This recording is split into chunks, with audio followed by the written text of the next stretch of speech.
Murder on the Main Line, Chapter 6, Toxicology. Dr. Bramwell was right. The toxicology report on Sloane's monitor proved it.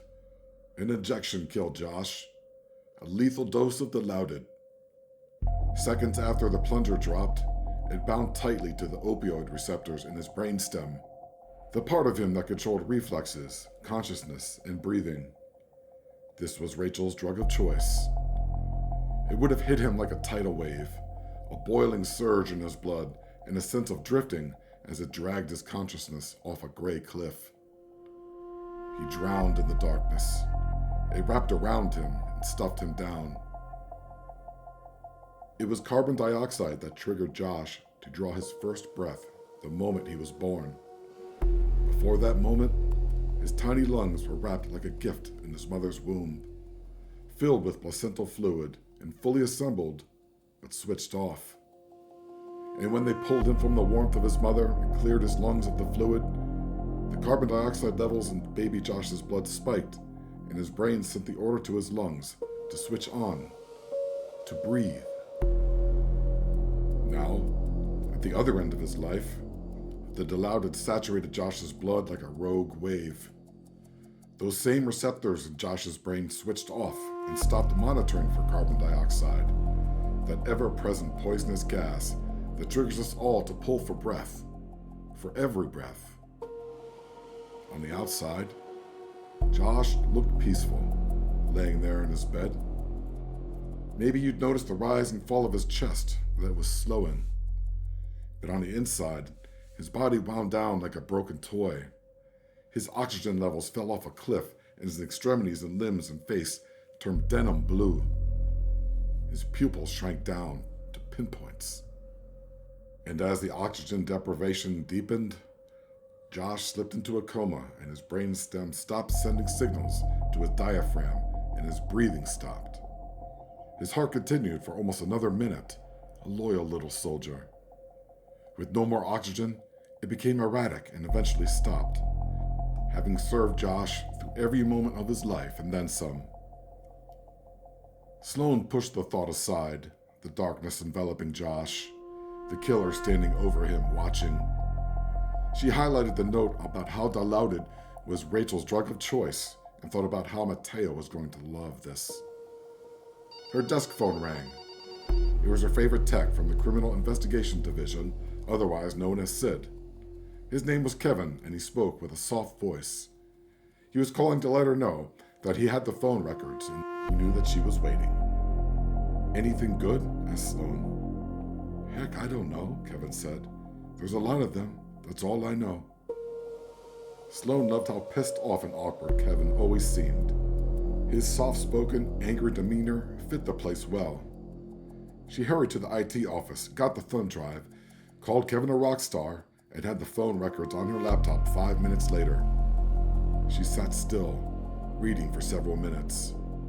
She was not prepared for what she saw next. Beyond the daylit corners of Josh's life, the standard messages for groceries, the appointment reminders, the messages from Heather, she found the dark, scuttling text that kept him up at night. Thousands of them. It would take them weeks to process all of that information, and Rachel wasn't the only one. Sloane also saw some messages from a man named Dave, and some of them were getting quite murderous. "Dave, you think you're special, don't you?" at 1:10 a.m. "Josh, no I don't. I did everything I could to save your son. I am sorry." "Dave, the fuck you are, but you will be.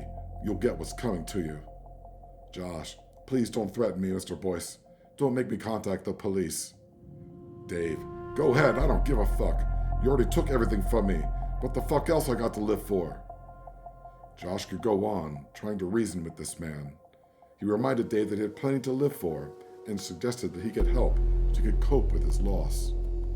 "Dave, well, karma is a bitch, motherfucker. You'll get what's coming to you."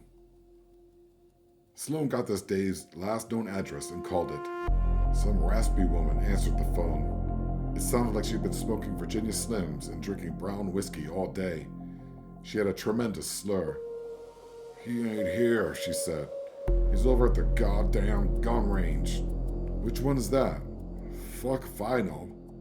It's right up the road. Sloan got the address and found Mateo, and they took a drive across town to a gun club just up the road from Dave's mom's house. It was a small brown building with a flat roof, and there was a big red sign over the door. It read, "Guns." The bell over the door rang as they entered. It smelled like grease and aluminum. There was a large oak counter separating the customers from the morbidly obese man running the cash machine. "How can I help you, officers?" the morbidly obese man said. "Philadelphia Police. I'm Agent Mateo. This is my partner, Detective Taylor. We're looking for a David Boyce. We understand he works here?" "He might be. What's this about?" obese man said. "We just have some questions for him, boss." "Okay, well, what kind of questions?"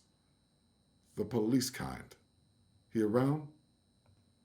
Obese man cursed under his breath and explained that Dave was in the shooting range. He tried to get them to fill out a disclaimer to go back to where the live rounds were. That wasn't happening. "Sir," Sloan said, "we're cops. We walk around with live rounds all day and night. Thank you for your time." They went through the red door to the back, to the gun range. A large concrete room, resembling a bowling alley, only with smaller lanes and targets. There were these little green partitions separating each shooter. They found their man Dave in booth 3. He was shooting a Glock 17. Sloan and Mateo watched him for a minute. They let him empty his clip before tapping him on the shoulder. His groupings? Pretty good for an old guy. "Mr. Boyce," Mateo said, "sorry to interrupt." "What's this about?" Sloan watched the man. She could see the recognition draw on his face. He knew damn well what this was about. Mateo introduced himself and Sloan and explained that they were following up on a murder. They asked him to continue to the parking lot so they could talk in a more peaceful setting, with all the shooting and all. Dave angrily agreed and followed them out. They stood near his parked pickup truck. Mateo told the man it was about Josh. "Oh yeah," the man said. "I heard about this. Can't say I'm heartbroken." He stifled a smile. "Well, sir, that is actually why we are here. Did you have any history with Mr. Winslow?" The man looked at Sloan and then Mateo, measuring them for a moment. "Yeah," he said. "But then again, I'm sure you know that already, don't you?" "Well, we'd like to hear it from you, sir." While David Boyce explained how Josh let his son die on the operating table and how the damn liberals are responsible for every evil in America, Sloan looked over at his pickup truck and saw his menagerie of conservative stickers and Second Amendment proclamations. The "Don't Tread on Me" sticker made her laugh a little inside. Over wine one night, her friend told her what that snake really meant. "I'm white and afraid of everything." Smiling to herself, she imagined Dave driving around town all angry, listening to talk radio, and cursing at everyone that didn't look or drive like him. The anger creased his face and yellowed his teeth. "These fucking surgeons and their liberal educations, they think they're better than us."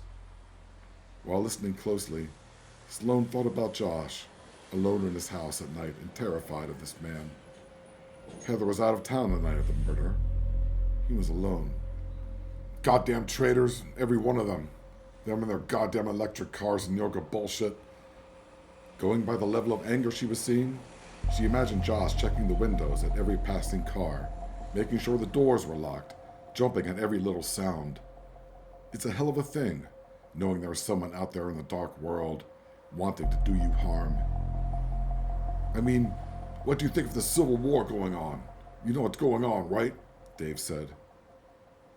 Mateo reminded him that they were there to talk about Josh and where Dave was on the night of the murder. She pictured Dave driving to Josh's neighborhood and sneaking up to his street. Maybe he'd be wearing a dark hoodie. She tried to picture him sneaking through the snow, but could not see it clearly, but went with the main theory for a minute anyway. It took only a second for the main theory to hit another snag, however. The broken window. Didn't anyone hear it? They had gone around with all the blues on a little door-knocking tour and asked the neighbors if they'd seen anything. Nothing. Nobody saw or heard anything. Even worse, that side of Josh's house with the broken window did not have a single doorbell camera on it. The little glowing cameras covered every other square foot of their suburban cul-de-sac neighborhood, but not that window. It seemed like somebody knew. And in the moment, she listened to Dave and watched him intently. Mateo walked through their preliminary questions, careful to avoid triggering a lawyer. They did not have Dave in custody, and they were not officially interrogating him, so they would have been okay mostly. Still, Dave probably should have shut the fuck up. But he didn't. He went on to say all the crazy shit, none of it new.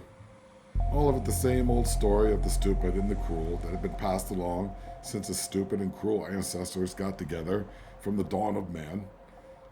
He cursed as his foul breath steamed the air. "I'm not gonna lie," said the man. "I was fixing to blow that bastard's head off someday. But it wasn't that day, and it wasn't me." No. Fools have lied to homicide detectives since the beginning of time. And it's always been hilarious. People thinking that career detectives can't see them lying plain as day without breaking a sweat.